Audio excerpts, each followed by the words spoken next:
Schumann, merci de nous recevoir. On fait le tour des personnalités de la Robertso pour avoir un regard sur le bilan à l'occasion des élections municipales prochaines. Et on voulait avoir votre opinion sur le bilan de la mandature qui s'achève de Roland Ris. Il y a un certain nombre de choses positives, rares, mais elles existent. Notamment, je dirais, sur le logement social globalement pour la ville. C'est vrai que par rapport à l'équipe précédente, d'abord ils ont eu la chance d'inaugurer ce qui était mis en route, mais c'est vrai qu'ils ont tenté de tenir cette promesse avec des réussites quand même assez discutables. Je pense surtout au Bruckhof, voilà, donc des choses comme ça, et que la densification excessive qui touche ou qui va toucher dans les prochains temps également la Robertso, je ne crois pas que ce soit une bonne chose.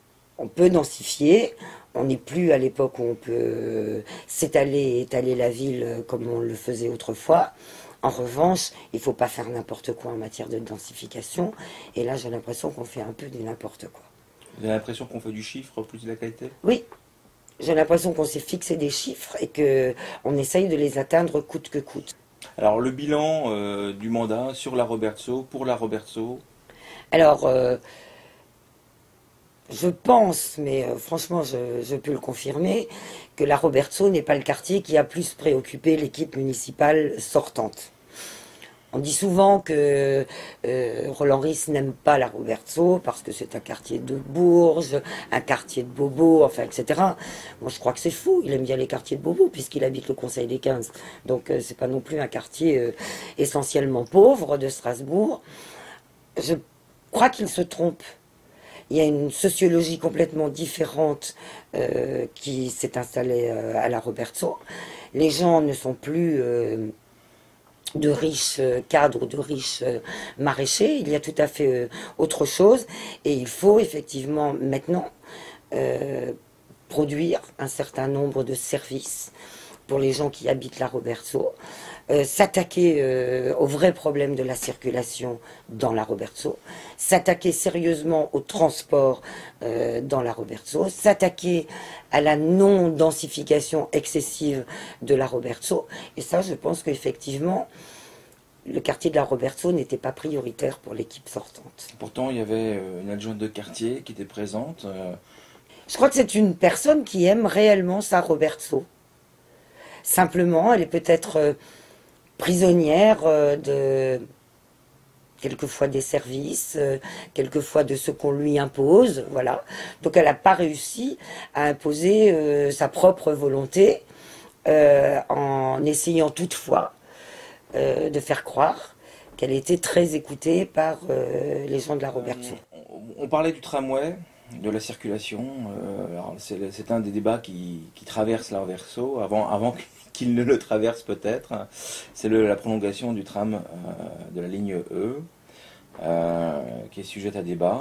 Donc le débat, c'est prolongation ou pas, jusqu'où, quelle station? Moi j'ai défendu et je défends encore, même si prochainement il y aura dans les élections municipales des gens avec lesquels je travaille qui ne sont pas tout à fait sur la même longueur d'onde. Moi, à titre personnel, j'étais pour la prolongation jusqu'à l'Escale. Pour de simples raisons. C'est qu'on a là, à l'Escale en particulier, un potentiel de desserte qui draine du monde. Je pense que même, à un moment donné, les gens de la résidence du château, les gens qui habitent rue de la Renaissance, les gens qui sont sur le arrière de Sainte-Anne, sur les nouvelles constructions Next City, tous ces gens-là, avec un parking rotonde, seront appelés un jour ou l'autre à être clients du tram, ne serait-ce que pour aller en ville. Donc j'étais pour la prolongation jusqu'à l'Escale, voire un jour, mais ça je sais que c'est le rêve de la dire, c'est pas forcément le mien, parce qu'il y aurait trop de problèmes d'acquisition de terrain, etc. Et qu'on avait une chance de pouvoir réaliser cette prolongation, étant donné que dans le contrat État-Ville, nous avions les 9 millions de l'État pour pouvoir encore réaliser un prolongement de tram. Donc je comprends bien l'opposition qu'il y a eu pour certains qui veulent l'arrêt vignette et pas plus loin. Moi je pense que ce serait rendre service à tous les habitants derrière, à tous les usagers de l'école, à tous les usagers du centre socioculturel, que d'aller jusqu'à l'Escale. Mais dans ce cas-là, on pourrait aller si on suit votre raisonnement, on pourrait directement aller jusqu'à Sainte-Anne, non? Oui, on peut aller jusqu'à Sainte-Anne aussi, ce qui rendrait effectivement encore plus de service aux gens qui y travaillent et aux gens qui visitent les malades à Sainte-Anne. Oui, bien sûr. Simplement, on fait avec ce qu'on a comme moyens. Donc les moyens financiers de la ville, de la CUS, pardon, ça peut aller jusqu'à l'Escale dans un premier temps, ne pas abandonner éventuellement la prolongation, réfléchir peut-être aussi à d'autres solutions moins coûteuses. Je n'en sais rien. Pour l'instant, elles n'ont été proposées par personne et tout le monde pense qu'il y en a, mais personne ne les a étudiées réellement. L'arrivée du tram, s'il arrive, va s'accompagner d'une réorganisation du réseau CTS. Oui. On parle de l'abandon de la ligne 6, Oui. qui est quand même la ligne directe Cité de Lille, centre-ville par exemple, qui obligerait les habitants de la Cité de Lille à faire un arrêt, une rupture de charge, comme on dit. Est-ce que c'est pas, là pour le coup, alors, il y a, un dommage collatéral voilà. important? Il y a toujours, sur les lignes CTS et les lignes de bus en particulier, des rectifications possibles. Vous suivez comme moi le feuilleton de la ligne 15 depuis 30 ans. Bon. Moi, je viens de remarquer là que sur Königshofen, la CTS a cédé. Et donc la CTS a rétabli une ligne et des cadences sur une ligne qui était quasiment vouée à la disparition comme la ligne 6. Donc refaire un circuit ou remettre un bus sur une ligne existante qui a prouvé son efficacité, je pense que c'est pas un problème. Vous pensez qu'il y a eu un plan global sur la circulation à la Roberto? Hélas, non. Hélas, non. On en est toujours à ce que ce soit les habitants, que ce soit les techniciens de la ville, que ce soit les élus, qui réfléchissent à tel ou tel aménagement, qui n'arrivent jamais d'ailleurs à se mettre d'accord sur un plan global de circulation, parce que dès qu'il y a une proposition, il y a des riverains qui s'y opposent, ou il y a des élus qui s'y opposent. Donc on n'est encore jamais arrivé à un plan global de circulation. Je dois dire d'ailleurs, pour continuer sur le tram, que mon plus grand regret à moi, dans toute cette discussion sur le tram, c'est l'abandon par Roland Ris de l'accès direct de la Roberto à la gare. Nous avons effectivement de rupture de charge. C'était prévu. Une ligne qui partait de la gare vers l'Esplanade, l'autre qui partait sur la Roberto, pour desservir les milliers de personnes qui viennent aux institutions européennes. Clac, boum, on n'en parle plus. Roland Ris l'a purement et simplement éliminé. Donc dans la discussion avec Roland Ris, donc cette grande réunion publique où la majorité des gens s'étaient exprimés pour un prolongement du tram jusqu'à l'Escale, jusqu'à Sainte-Anne, voire même jusqu'à la route de la Vanzeno, ces remarques-là ont été faites aussi. Et je crois que les Robertsoviens méritent, comme les autres quartiers, d'avoir un accès direct à la gare. Le parc des expositions. Alors pour moi, mais là je parle vraiment à titre personnel, c'est une aberration totale de le garder, de le mettre à côté du Palais des Congrès, même si on peut convaincre les gens en disant mais c'est une entrée de ville, c'est complémentaire du Palais des Congrès, etc. C'est une cacophonie en matière de circulation complètement assurée.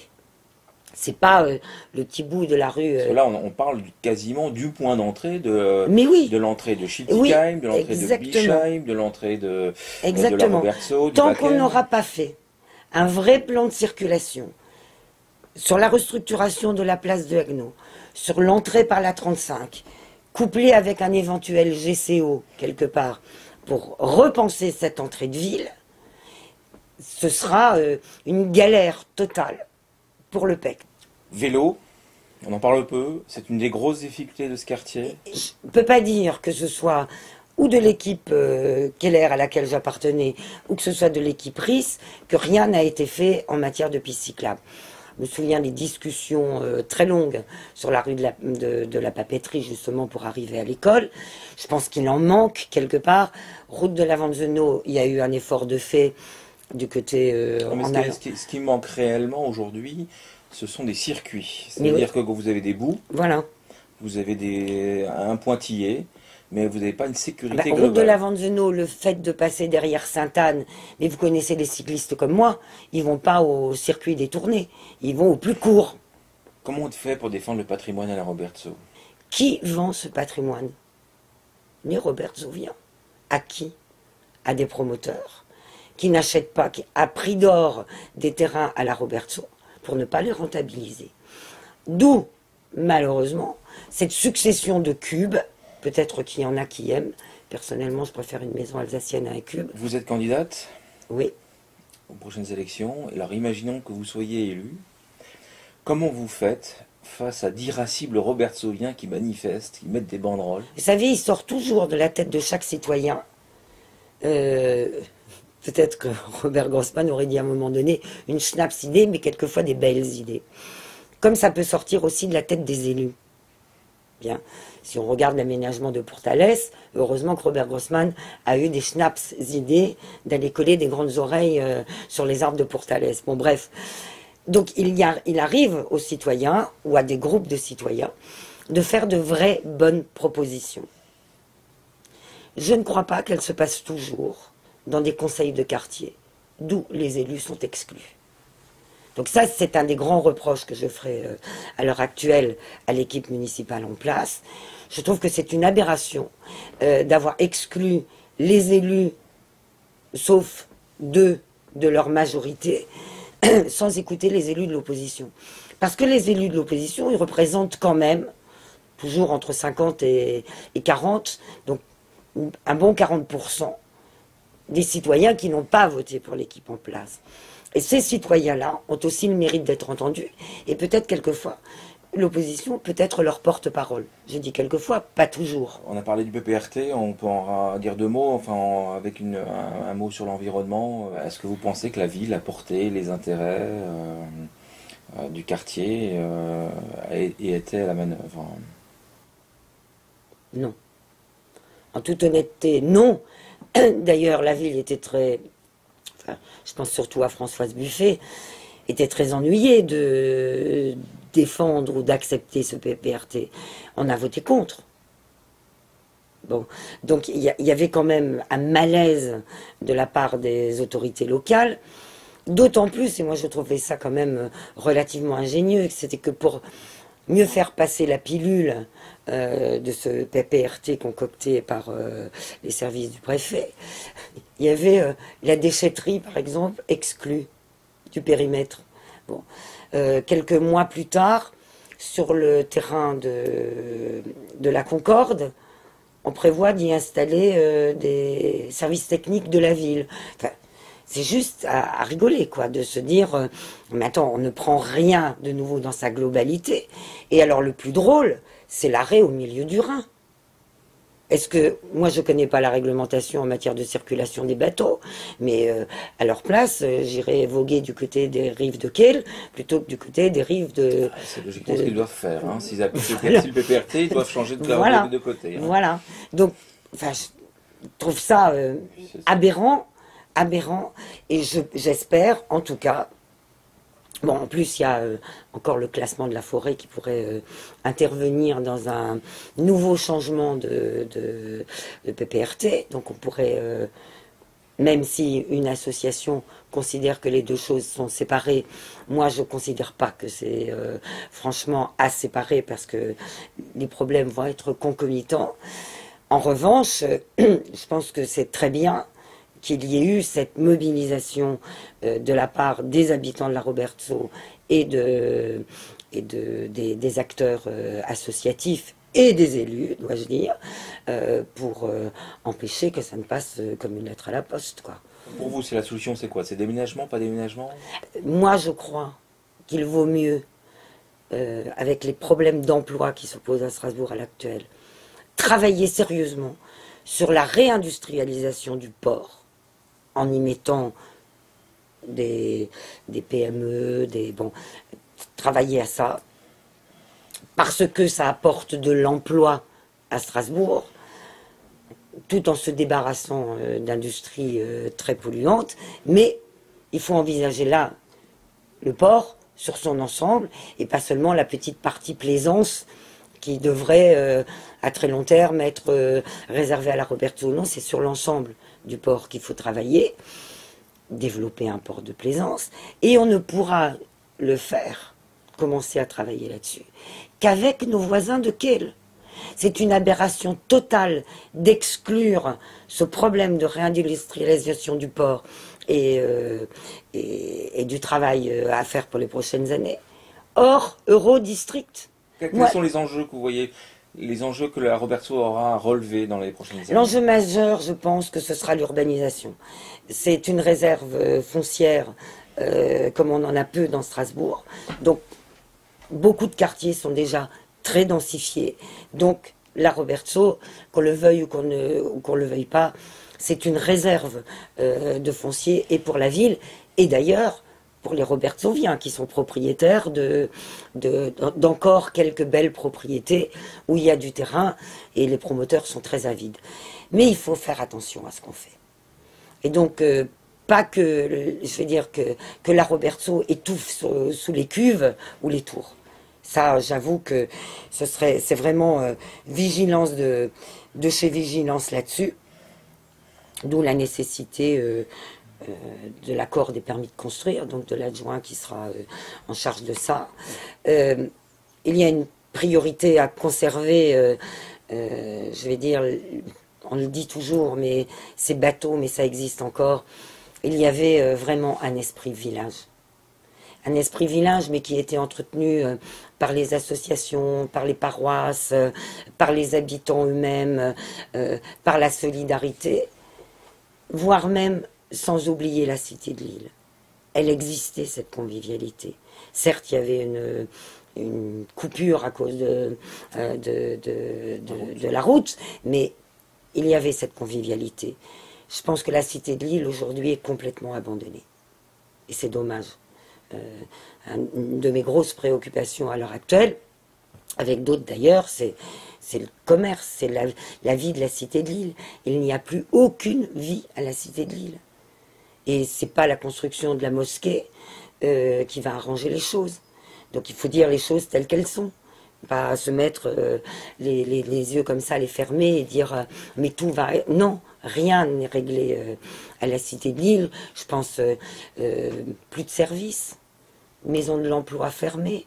Bon, qu'est-ce qu'il arrive? Il n'y a pas de ligne de bus qui rentre. Pas de ligne de bus qui rentre, plus de commerce. Oui, mais là, c'est aussi la responsabilité de la ville. Depuis combien d'années enfin, je veux dire, quand je vois le temps qu'il a fallu, ne serait-ce que pour nettoyer, obliger l'ex-locataire à nettoyer le local de la COP. Pendant ce temps-là, tous les habitants derrière, ils avaient les rats, ils avaient l'insalubrité totale. Et combien de temps a mis Habitation Moderne avant d'obliger le locataire à vider ça? Bon. Deuxième, la boulangerie, mais bon, vous le savez comme moi, on suit ça, on essaye de suivre ça de près. Mais bon, moi j'ai entendu Nicole Dreyer dire une solution est en cours. Moi, le seul que j'ai vu, et ça je peux le dire, avec des responsables de possibilités de repreneurs, c'est François Loos sur le terrain, avec les habitants de la cité de Lille. Alors bien sûr, on dira il y a le match d'un côté, le match de l'autre, mais enfin, la cité de Lille n'est pas habitée que de gens qui font leurs courses à vélo, en voiture. Il y a énormément, elle est vieillissante, la cité de Lille. Il y a de moins en moins de familles avec des jeunes enfants. C'est une cité vieillissante. Les personnes âgées, ils restent à la cité de Lille. Donc, il faudra bien, voilà. C'est le problème aussi, mais pour l'ensemble des vieux de la Roberto. Un jour, comme je disais dès le début, et on clôturera comme ça, ils seront contents aussi de pouvoir prendre le tram. Merci de nous avoir reçus, c'était une bonne conclusion effectivement. Merci de nous avoir reçus et à très bientôt. Voilà.